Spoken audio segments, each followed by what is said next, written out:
Okay, I'm taping. Welcome back. It's SNG Experience number 102, and it's Tuesday. And we're going to work on the submarine some more. I know, it keeps going on and on, but it's going to finish up this week. Of course, you saw the last video, so you know how successful the skipjack was. It needs a little tweaking, but man, does that thing move out. But we're going to work on the sub a bunch this week, but something is there. And next week, honest to God, we're going to be getting back to the robot. But let's go back to the submarine. First off, I want to show this Big Dave cylinder. Now, this is the cylinder that my dear friend Big Dave built for me, who passed on recently, within the last couple of weeks. This is all his work. You can see how he has the pump in here, and how he's got this valve here. And there's the servo that controls the switch and the pump. And over here we have a very large motor, which really does work quite well to move the Seaview along, because it uses a pump jet system, which I'll show you a little later on. But you can see how he put the servos together to move the push rods, the equipment tray with the brass, how it's made. And you'll notice that there's very little corrosion inside, and that's because only once did water get in here, and it was my fault. I didn't push the cap down all the way quite right, and some water got in under vacuum.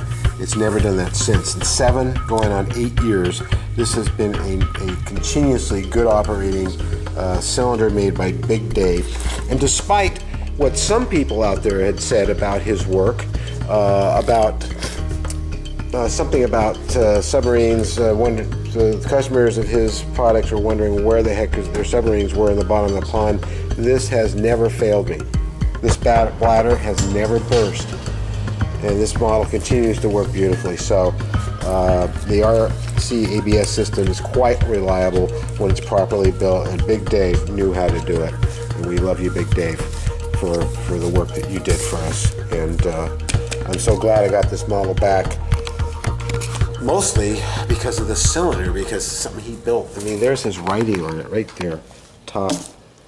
You know, I really miss him. So, going back to this model here, which is the OTW World War I boat.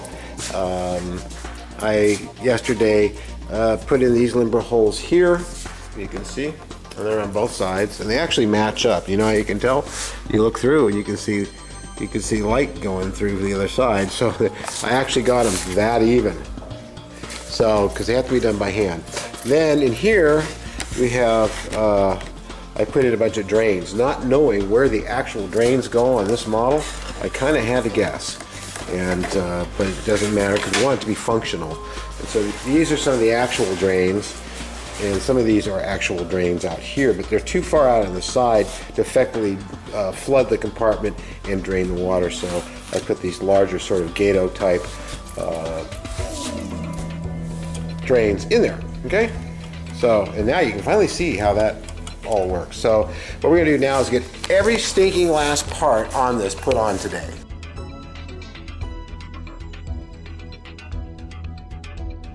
You know, I can hear a World War II airplane a mile away.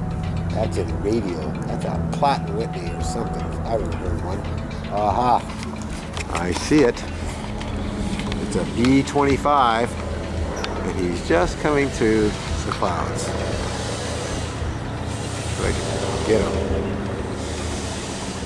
So I've been working all day and getting little parts in like this and straighten these out, which were crooked. I guess they were in the casting, but I heated them up and twisted them, and they're good now. Putting in these, putting in the capstan. This is, I believe, the tow hook here. These are for the lines to be attached to. I had to cut in the anchor hole. Also, I went around and puttied in all the vents down here so they can't pop loose. I have to sand them, make them a little bit prettier. We got in this, also this attachment here, these as well. And the moorings. So, and also I've been working on the bridge and putting all the parts for that. And these little guys go down here, and then these appendages over here attached to it, which are really nice machine brass parts. So it's been a busy day working on all this. I'm about to primer this. This work here is basically all busy work, cutting little parts and putting them in. Okay, it's just starting to really look like a sail now. I don't like the way this is kind of uneven in here and stuff, so I'm going to go in and smooth that out with some Evercoat and make it a little bit smoother before I put the teak on wood on the inside, which is not everywhere, and there's a little locker or a seat you can sit on that's right over here. I'm going to make, but it's looking really good. It's looking like it should. So there we go. All the parts that came with the kit are now on the model. I have to do an exhaust pipe, which is going to come out of, I'm hoping that this brass here is the right size. I believe that it is exactly the right size. Actually, it's a little bigger. That's okay. Not brass. Aluminum. Anyway, what I still have yet to do is to bend the tip of this very carefully and have it come out of here, for that will be our exhaust. And then there's riggings that go between here, from here up to here, and from here to there. But that pretty much is it. Now it's time to, as you can see, there's a heck of a step on this, even though it fits down all the way right there. So I have to deal with that. None of that's really hard. It's just a matter of putty and sanding and getting it all in shape. And once it's primered and painted, it will look fine. And here it is, lovely Wednesday, and Mary and I are here at the studio, and we're just having a wonderful time. We really are. I wanted to address something. My dear, dear buddy, Elliot Brown, congratulated me on being able to make straight pins go into a hole, considering the geometry of this top. And in other words, when you're going in at an angle to close it, like I'm doing right now, you can see where the holes are, and you can see where the pins are. And what Elliot didn't realize, or maybe does realize, is that I very cleverly elongated the holes so that I can close it better. And I'll show you if I can find some place. There's nobody here to shoot this for me, so I'll put this like here. Let's see. Oh, perfect. All right, so basically, I'm going to push this shut, like so, and just close it. Boom, see? Just like that. No problem at all. So that's because the holes are elongated, and that allows it to close. Because really, you just need the slots to keep this when it tries to pop out and be, because the top is actually wider than the bottom because they're cast separately, and this polyester resin has a tendency to have a different shape to it. The pins keep it level with the bottom.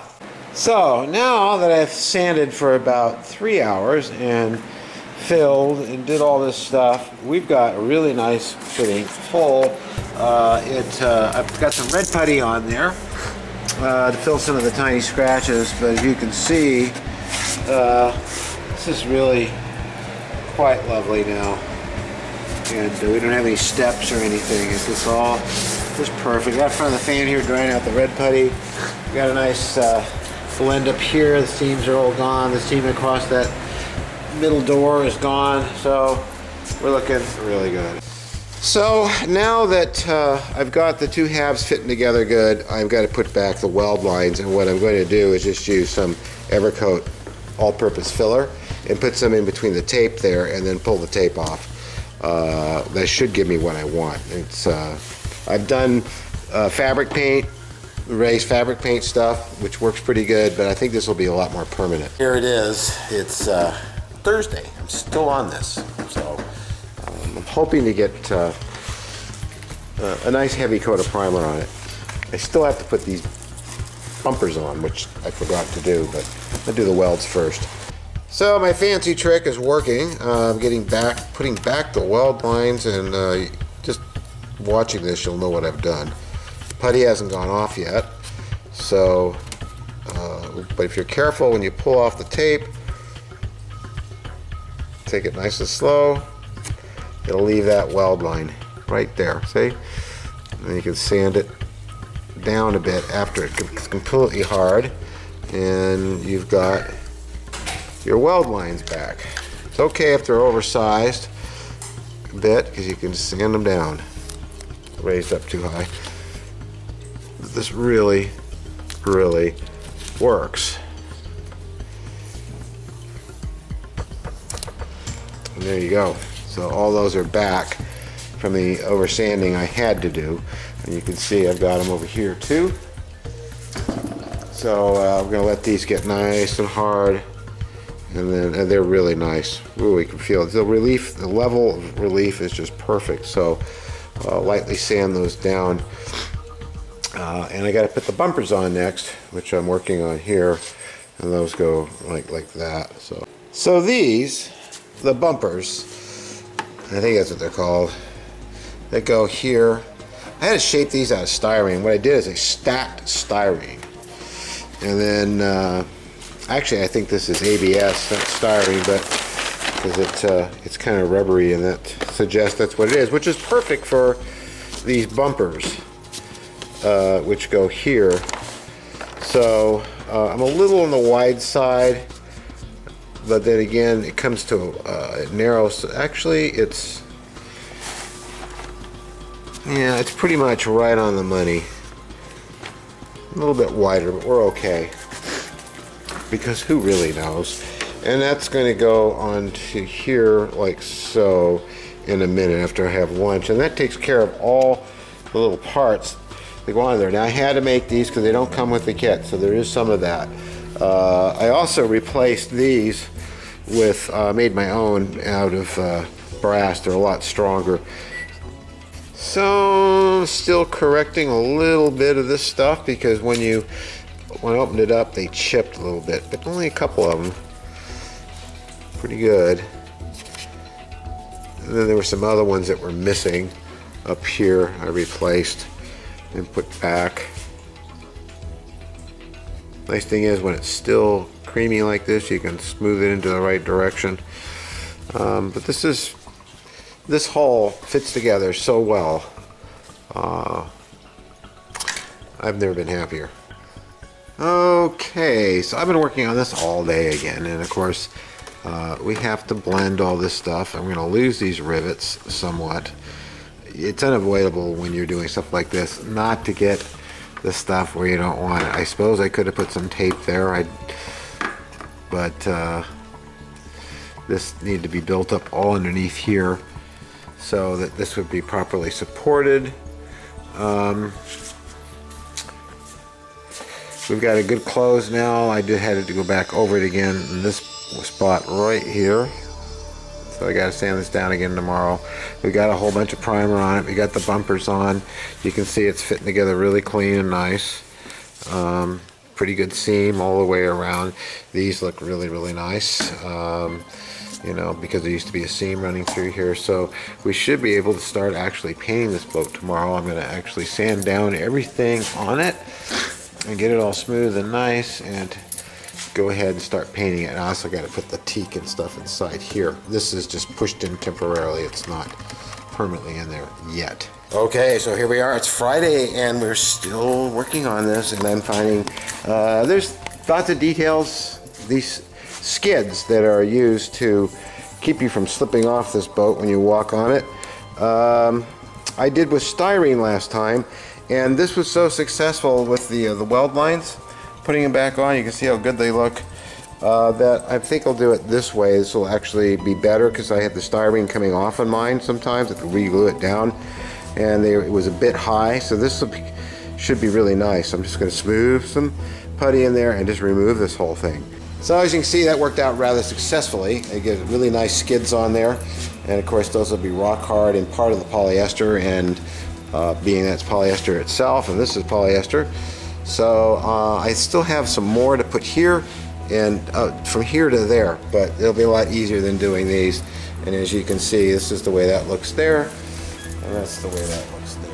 So I think this is ready to put the first coat of paint on of the actual color. I've buffed it down with sandpaper, light sandpaper sponges, and got it pretty smooth. But keep in mind that Navy boats and boats in general are not really smoothly painted on real ships. And the more perfect you make it look, the less it looks like a real model and it loses scale and that kind of thing. So here we go.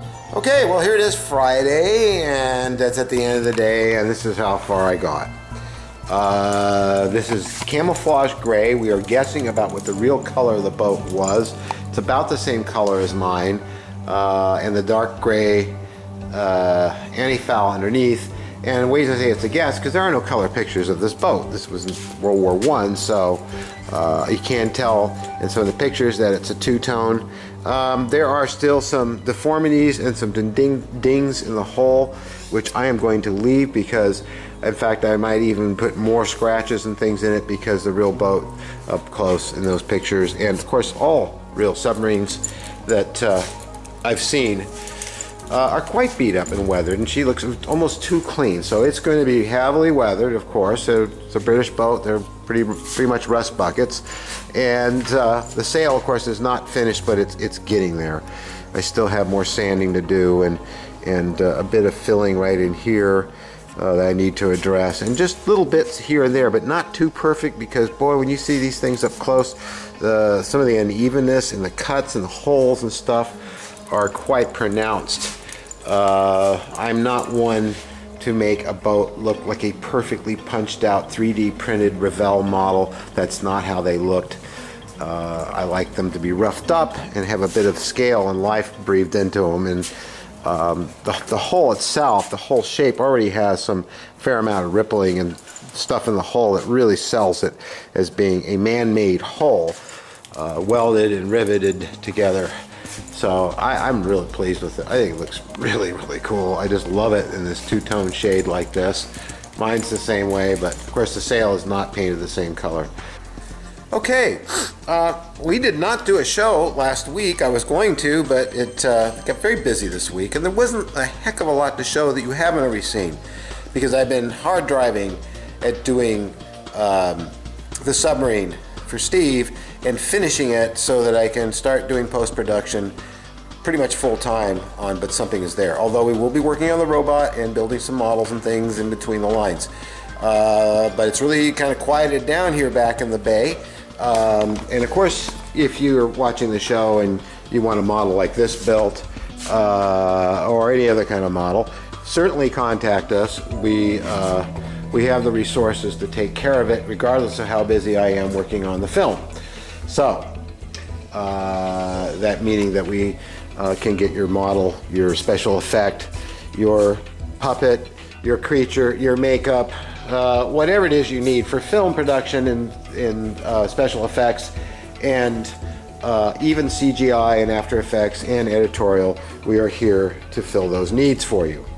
Obviously, if we have a budget, we hire additional people. So, but for now, it's just me, and I'm working on this. Mary's at a meeting. This is almost done, as you can see, at long last. I've been weathering it and making it into a real rust bucket. Now, we're missing the parts for this side. Bob will have to send those to me, but what I'm going to do for now is get the weights in it, the foam in it, seal it with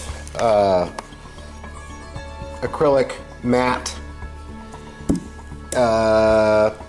and so that we seal in all this rust and everything, and get the thing as finished as I possibly can. And then next week we're going to actually start doing the balancing and the pool and the test. You can see the inside of the conning tower. Very realistic, very, very neat.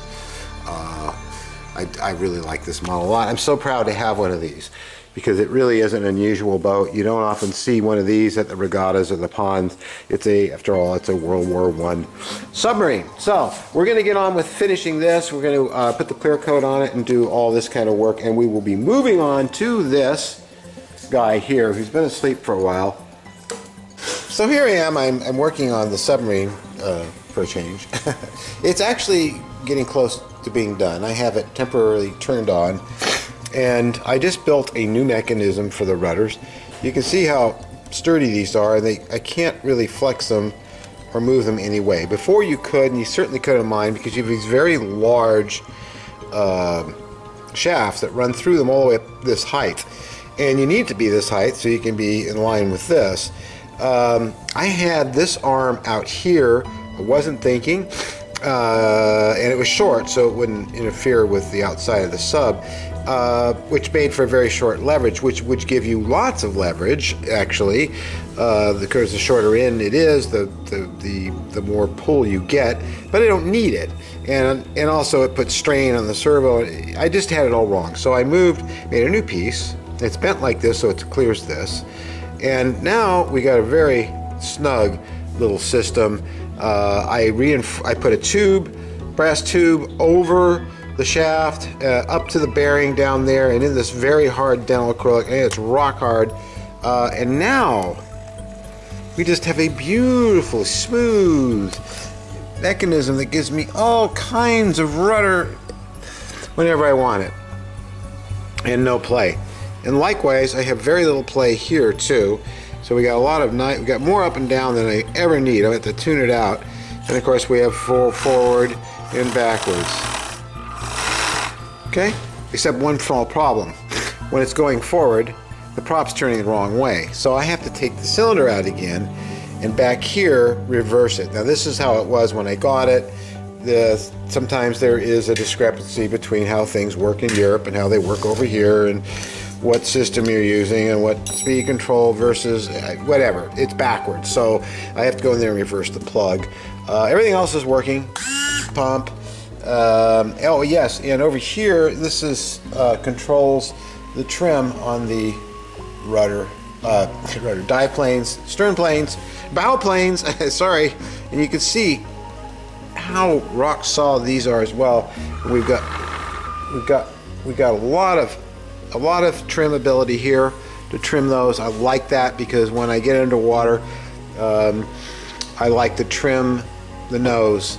So I go very slow, and as I'm moving along, if it's trying to come up on me, I do that.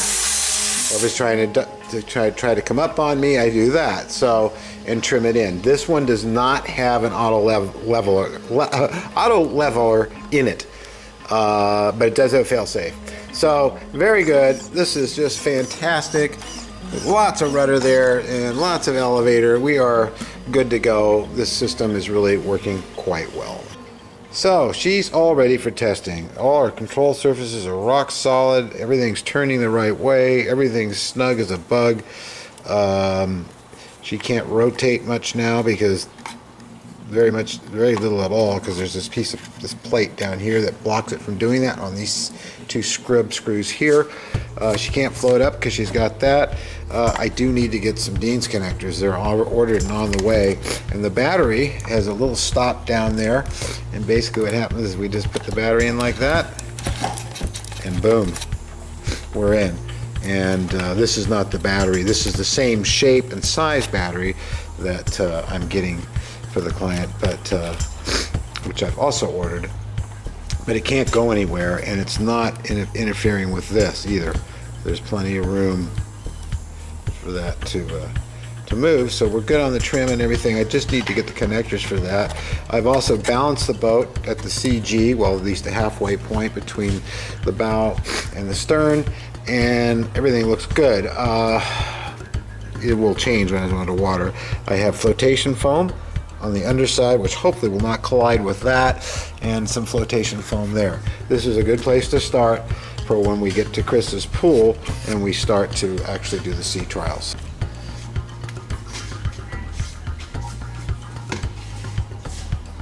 Okay, so let's try that again. The foam is definitely rubbing. It looks like there's a lot more space there than there is, so it's going to take a little bit of adjustment. I need a lot of foam up on top, so this thing keels nicely. It appears that I'm still, no, maybe not. I think maybe I have it this time.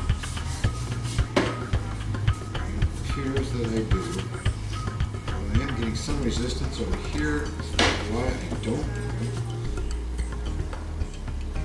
I think it closed.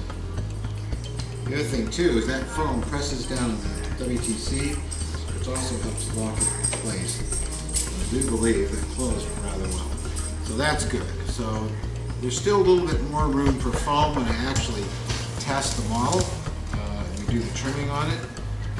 It's definitely heavy, but you know they are because it needs to be keeled well. This, after it's connected, will go here, and I replaced these resin parts with brass, and there you have the sub all put together. It did close on this side, right? Oh yeah, rather successfully. We're fine. Yeah, this is great. Good job. Thank you. So there it is, all ready for testing and sea trials, and I know this boat's running really well already just on the surface, so I expect that we'll have pretty good results next week, probably Wednesday or so, and then a little touch-up paint afterwards, and then it can be sent off. Great build, lots of fun as always building Bob's kits. I hope you all enjoyed watching this build, but you know, we're not done yet. The next is going to be all the fun watching it sink and come to the surface again at Doctor's Pool.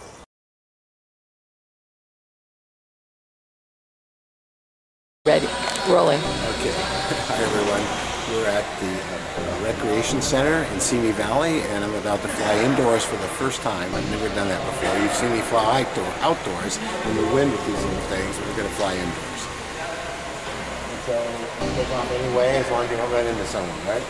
Well, yeah, that's already ruined one of my buttons. I'm going to start down here.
home. It's Sunday and I'm editing a show finally. We missed last week and I wanted to give you something this week. It was mostly all the Submarine as I talked about, but at least those of you who are following the Submarine action and like it, you'll get to see how the sub concluded, and I think you'll agree it turned out really, really nice. And this week we will be testing it at Chris's place, which I'm really looking forward to. We're also going to be testing the Nautilus again, because I took my big 66-inch Nautilus and put a new cylinder in it and new equipment that's going to make it run a lot nicer. So the fun fly at the indoor was a lot of fun. It's the first time I've ever done that, and I kind of took a risk flying the twin-engine Mosquito, World War II bomber, all wooden bomber, built in England during the war by cabinet makers. It was an amazing airplane, one of my favorites. I've flown it for years, but never indoor, and it was a bit much. It took some trimming. The first flight you saw, it's so cramped in there that I found myself heading right towards the bleachers, so I turned, cut power, and landed. That was, it's kind of hard to see there, but I actually make a really nice smooth landing. So the other plane was the biplane, which you've seen me build, and it has some issues still. I don't know if it's down thrust or if it's tail heavy or what, but it did fly, but I need to do a bit of work on that. But all planes flew a great deal. We had a great time, and it was a lot of fun meeting new people at the studio. So it's a recreation center, not a school or anything, with the gymnasium. So they have these meets there once a month. So I'll be going to that and building some stuff, especially to fly there, which will be really nice. So that's it for the show. Again, thanks everyone for all your support. We love you a whole bunch, and we'll see you next week with robots being made and models and things again that aren't submarines. See you then.